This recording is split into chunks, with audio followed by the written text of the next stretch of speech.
Conakry est désormais composé de 10 communes. Non 5, mais 10.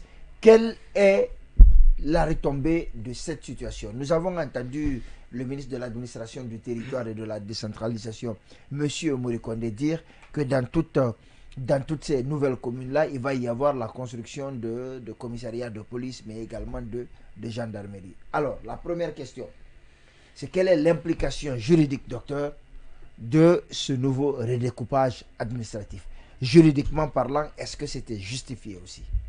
Merci beaucoup. Vous savez, juridiquement parlant, en tout cas jusqu'au 5 septembre 2021, la Constitution ou nos textes constitutionnels prévoient que l'État, l'organisation administrative de la Guinée est fondée sur deux éléments, la déconcentration et la décentralisation. Et que les collectivités décentralisées s'administrent librement sous le contrôle des représentants de l'État jusqu'au 5 septembre. Les textes constitutionnels mettaient cela en avant. Donc, cela signifie que la Guinée peut bel et bien créer des circonscriptions déconcentrées ainsi que des circonscriptions décentralisées. Ça, ce n'était pas interdit. Maintenant, la question qu'on se pose aujourd'hui, c'est sur quel fondement on procède à ce découpage-là. Parce que la Constitution a été abrogée et la charte, à mon sens, n'a pas reconduit les dispositions des anciennes constitutions en la matière, à mon sens, même si il faut encore vérifier les choses. Mais ce que je voudrais simplement dire, quand vous regardez l'évolution de notre société, à la base, à Conakry ici, on avait Conakry 1, Conakry 2, Conakry 3. Bon, la population de la Guinée était relativement nombreuse à cette époque-là. Mais aujourd'hui, la population a plus que doublé. Nous sommes quasiment autour de 13 millions d'habitants. Donc, il faudrait que l'organisation de l'État suive l'évolution de la démographie du pays. Ça, c'est une logique qu'il faut respecter. Mais quand il faut mettre ces éléments-là en pratique, est-ce qu'on peut prendre une loi qui est censée être une loi d'application? Parce que c'est la Constitution d'abord qui fixe ou qui détermine l'organisation administrative du pays, comment ça doit être, et ensuite une loi infraconstitutionnelle intervient pour appliquer ou pour mettre cela en œuvre. Mais là, c'est une loi qui est intervenue pour procéder à un nouveau redécoupage du pays. Conakry est passé de 5 à 10 communes, vous l'avez rappelé tout à l'heure, alors qu'on n'a pas un texte, on n'a pas la nouvelle constitution. Est-ce que quand la nouvelle constitution vient avec une nouvelle donne, même si je ne suis pas sûr, parce que ce sont les mêmes députés qui vont encore travailler, les mêmes conseillers, excusez-moi du lapsus, ce sont les mêmes conseillers qui vont encore élaborer l'avant-projet de la nouvelle constitution. Mais est-ce que si la constitution ne prenait pas les aspirations de la loi actuelle là en compte, est-ce qu'on va encore revenir sur un autre découpage ou remettre cela en cause, vous voyez? Donc la logique normale, à mon sens, aurait pu d'abord passer par l'adoption de la Constitution pour nous éclairer sur la façon dont nous voudrions organiser le territoire. Est-ce qu'on continue avec l'État unitaire ou bien on passe à l'État fédéral, parce que le débat s'était posé ici sur ce plateau. Est-ce qu'on maintient l'ancienne organisation administrative de la Guinée, qui oscille entre déconcentration et décentralisation, ou bien on innove à travers d'autres éléments qu'on pourrait ajouter ou en tout cas supprimer. Donc ça, c'est une question qui aurait mérité d'être réglée par notre constitution en amont. Et après, la loi d'application intervient pour mettre ou pour prendre en compte le contenu de la constitution. Et là, j'ai l'impression que on est allé un peu vite en besogne.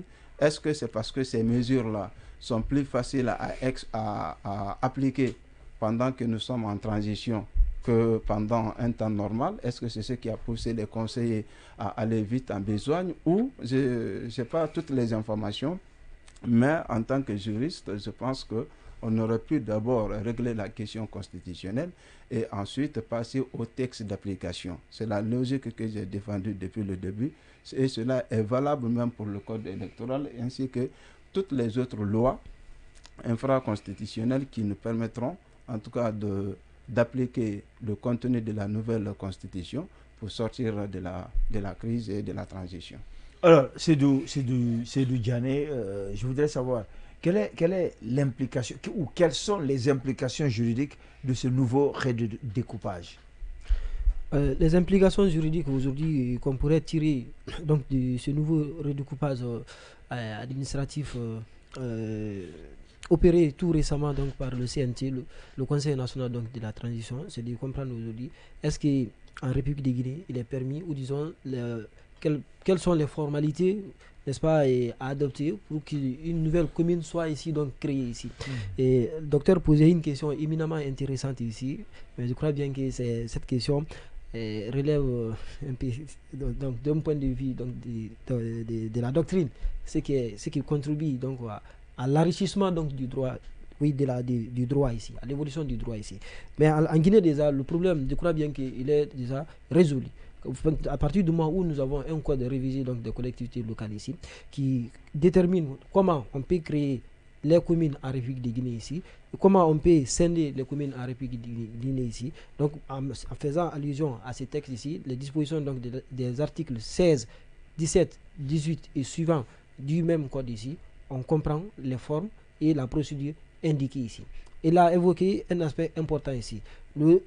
L'administration en République de Guinée, donc on sait qu'il y a deux types de systèmes décentralisés, la décentralisation et la déconcentration ici. La création donc des communes relève de la décentralisation et ça relève également aussi de ce qu'on appelle du domaine de la loi.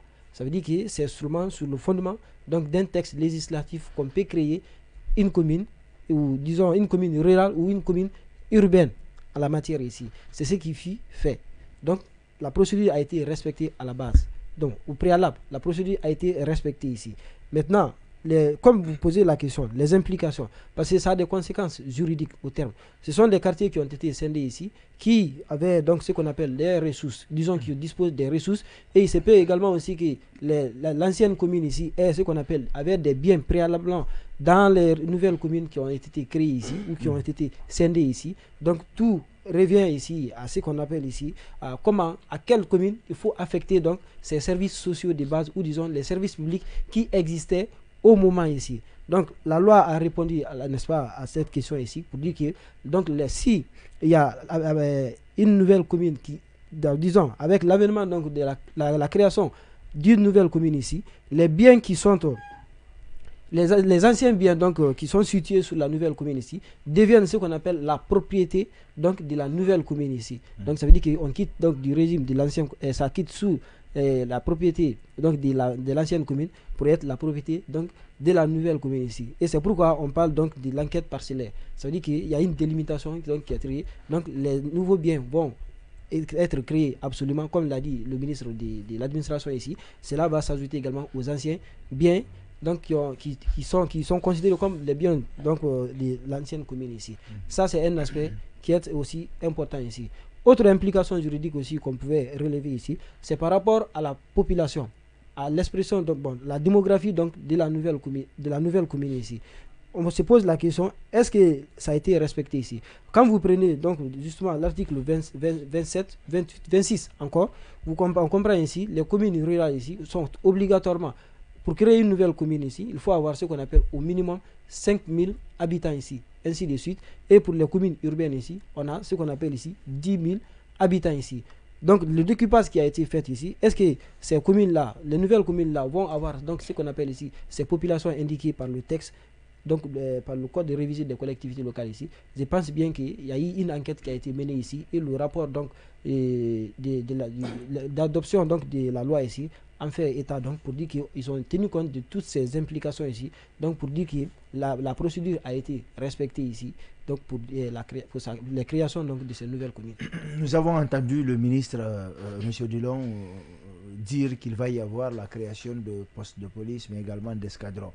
Quand une nouvelle commune est créée, quels sont les bâtiments ou je ne sais pas comment on appelle ça, les représentations de l'administration qui doivent être créées tout de suite? Est-ce que l'escadron et la gendarmerie sont des priorités? Parce qu'on n'a pas entendu parler de postes de santé, d'école, etc.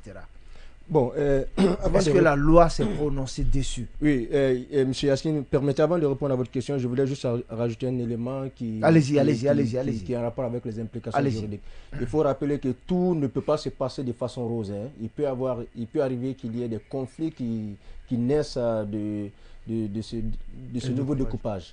Alors, lorsqu'il y a par exemple mésentente relative à la délimitation, eh bien, il y a par exemple l'autorité chargée de la légalité qui peut être saisie en premier ressort et en dernier ressort le juge compétent. Donc il était important de le rappeler.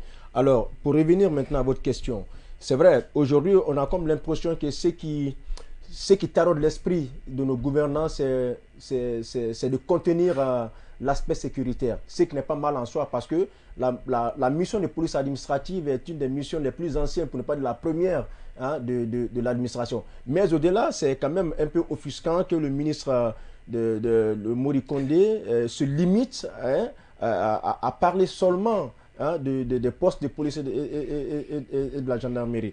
Ce qui est important, quand on parle de collectivité locale, le premier intérêt, c'est le rapprochement des populations, hein, de leurs autorités. Et qui parle de rapprochement des populations de leurs autorités, il n'y a pas seulement que les autorités locales, il y a quand même les représentants de tout ce qui est département. Hein, dans le pays. Donc, comme vous le disiez, il faut penser aux postes, aux infrastructures sanitaires, aux infrastructures éducatives, hein, à tout ce qui est environnement, ainsi de suite. Donc, il y a autant d'éléments dont on doit tenir compte aujourd'hui. Et surtout, en privilégiant seulement les postes de police, hein, ou de gendarmerie, on se demande quel est le temps encore va prendre la réalisation des autres infrastructures. Moi, j'aurais bien voulu qu'ils tiennent compte de tous les éléments qui permettent aujourd'hui aux Guinéens de s'épanouir. Donc, au-delà des postes de santé, au-delà des écoles, il y a des lieux de loisirs, ainsi de suite. Il faut penser à la construction des maisons de jeunes. Il y a beaucoup de quartiers ces dernières années qui ont connu des conflits parce qu'il n'y avait pas de maisons de jeunes. Je me rappelle du cas récent de Waria, par exemple. Donc, il y a autant d'éléments, autant d'infrastructures auxquelles le département doit penser ici pour ne pas qu'une commune se sente encore lésée par rapport à une autre. Alors, docteur, la réaction rapide. Oui, je voulais dire un mot là-dessus. Même si ce redécoupage n'était pas intervenu, c'est une obligation pour l'État guinéen de créer des services sociaux de base sur toute l'étendue du territoire national. Ça, c'est un aspect.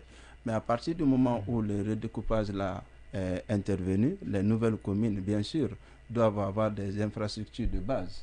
Les écoles, par exemple, l'école primaire, les collèges, il faut les construire. Les lycées, il faut les construire à la base. L'eau, les centres de santé, il faut les créer dans les nouvelles communes.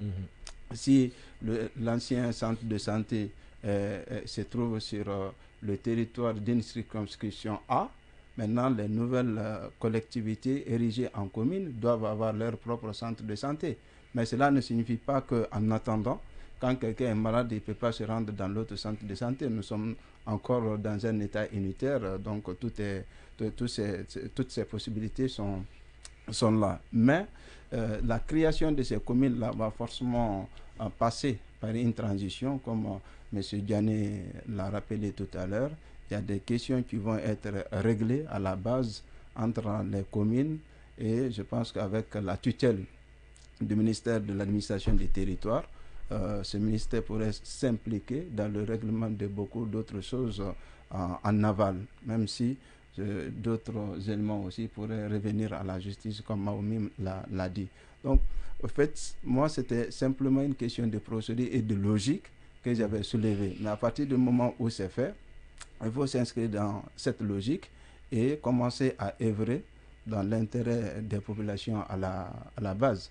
Mais à leur place, j'aurais commencé par la Constitution. Alors, Diané, je voudrais comprendre, est-ce que un gouvernement de transition comme celui que nous avons aujourd'hui a le droit de procéder à un découpage administratif?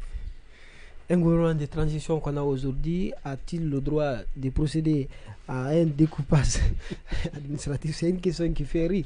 Mais à la base, je crois bien que le problème il est résolu dans la mesure où le chef du gouvernement de transition donc, a prêté serment. Donc il va sans dire qu'il est il les privilèges et remplit l'ensemble des prérogatives reconnues ici à un chef de l'État. Tout de suite, quand il avait prêté serment, j'avais soulevé cette question, j'avais posé à beaucoup de mes anciens pour savoir ici, est-ce qu'aujourd'hui, juridiquement parlant, le fait que la Cour suprême reçoit le serment d'un président donc de la transition, bon, un président qui est passé quand même par un coup d'État et qu'on reçoit qu'on appelle son serment ici, est-ce que ça ne voudrait pas désormais dire que est-ce qu'on ne légalise pas le coup d'État désormais dans la jurisprudence guinéenne ici?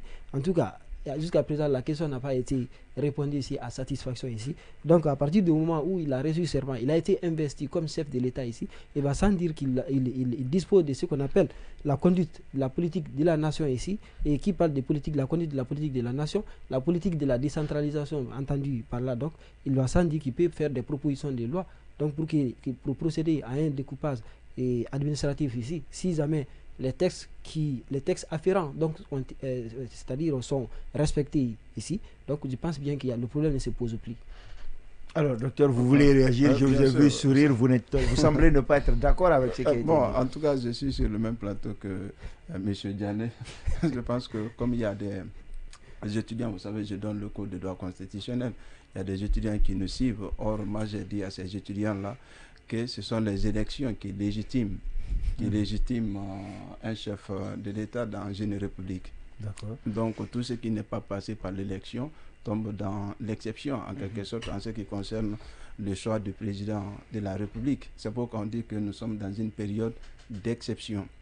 Donc le président de la République, il a prêté serment bien sûr, mais est-ce que c'est cette prestation de serment qui le légitimise auprès de nos concitoyens, ou bien c'est lorsque le peuple de Guinée lui-même a choisi son président. Donc je pense que la légitimité se trouve dans la volonté populaire exprimée à travers un suffrage universel direct et non seulement dans le serment. Ça, c'est un aspect. Deuxième aspect, même le serment aussi est légal, la procédure de prestation de serment. Quand vous prenez la Constitution, elle dit le président élu prête serment dans tel délai ou dans tel et devant telle autorité. Bon, quelle est la chose qui a prévu cette prestation de serment? Donc, vous voyez, je ne vais pas trop m'aventurer sur la chose. Ce que je souhaite, c'est que nous sommes en période de transition et j'aurais aimé que nous travaillions sur l'essentiel afin d'aller au bout du tunnel pour sortir de cette période de transition et revenir à une période normale dans la paix et dans la cohésion sociale. Alors, Odilon, réaction, mais surtout, je veux savoir, aujourd'hui, ces nouvelles communes n'ont rien. Il faut qu'elles soient dirigées. Quand on va nommer un président de délégation spéciale et toute son équipe, où ils vont rester? Comment ça va se passer? Oui, mais évidemment, avant de répondre à votre question, moi, je voudrais quand même réagir à ce qu'a dit Diané. Il y a quand même, c'est vrai que nous sommes dans une transition. Mais dans cette transition, il y a une loi, la charte de la transition, qui fait office de constitution. Et dans cette charte, l'article 56, par exemple, nous parle du rôle que doit jouer le CNT. Donc, il joue le rôle du pouvoir législatif. Et l'article 57 parle des missions, parmi lesquelles élaborer et adopter les lois. Et en parlant de la création de ces nouvelles communes-là, cette création se fait sur la base de la loi. Il l'a évoqué. Donc, je pense que la vraie question ne se pose pas à ce niveau. Alors, pour revenir à cette interrogation que vous avez posée, moi, au fait, le gouvernement aujourd'hui, en procédant, en prenant cette initiative, en toute intelligence, on se dit que tous les moyens sont réunis ici pour aller vers la réalisation des infrastructures, pour aller vers la mise en place de tout ce qui peut permettre à ces nouvelles autorités qui vont être mises en place. J'ose espérer que ce ne seront pas des maires, des exécutifs communaux en tant que tels. Peut-être que on va aller avec les délégations spéciales. Bref, ces autorités communales qui vont être mises en place ici,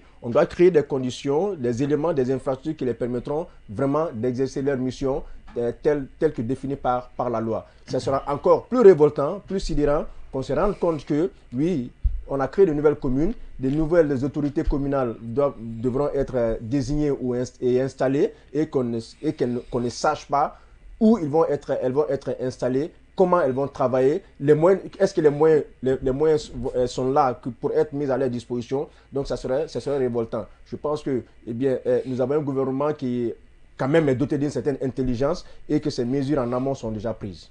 Alors, docteur, avant que vous allez réagir sur son intervention, mais surtout, aujourd'hui, on a parlé de création de communes, mais on n'a pas délimité les quartiers.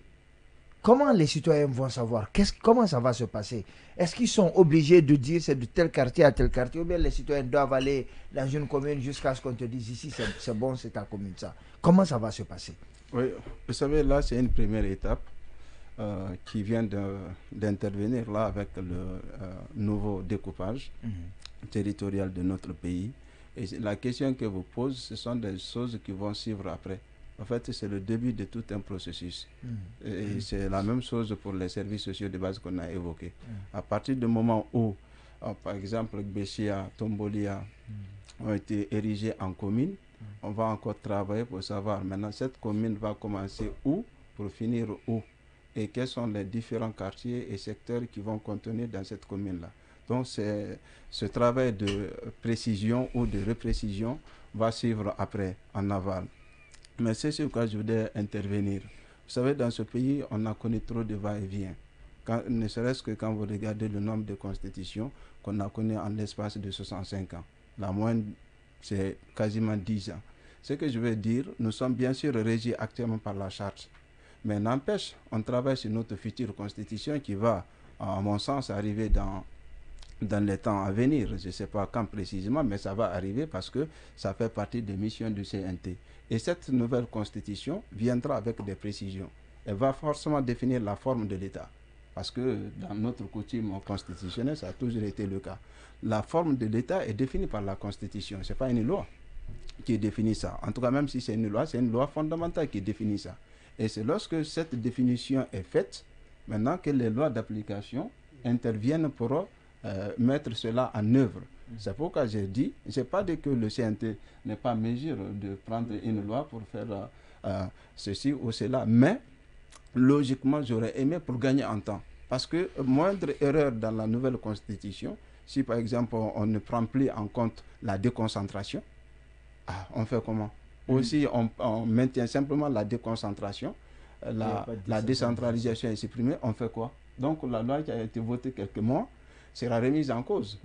Oui, mais ou sera révisée. Donc c'est pour éviter tous ces va-et-vient ou des éventuelles discordances entre la loi en question et la future constitution qui sera adoptée, que moi j'ai dit qu'il serait prudent, ou bien qu'il aurait été prudent de commencer par le texte qui chapeaute tout. Ensuite, les textes infraconstitutionnels interviennent en fonction des domaines et en fonction des secteurs. Comme ça, on gagne en temps, en quelque sorte. Rapidement, c'est pas une contradiction. Rapidement, c'est du Diané, rapidement, oui, vraiment. Très rapidement sur la question, donc, comment les citoyens pourront connaître ici. Mais je pense que c'est un projet de loi qui a été présenté au CNT ici. Et quand vous prenez le projet de loi, il y a 41 articles ici. L'article 2, 1 à 3 est consacré donc à la création de nouvelles communes. De 3 également aussi à 36, vous avez ici le découpage ici, c'est-à-dire qui détermine quelles sont les nouvelles communes d'abord qui ont été scindées, c'est-à-dire la scission donc des communes ici.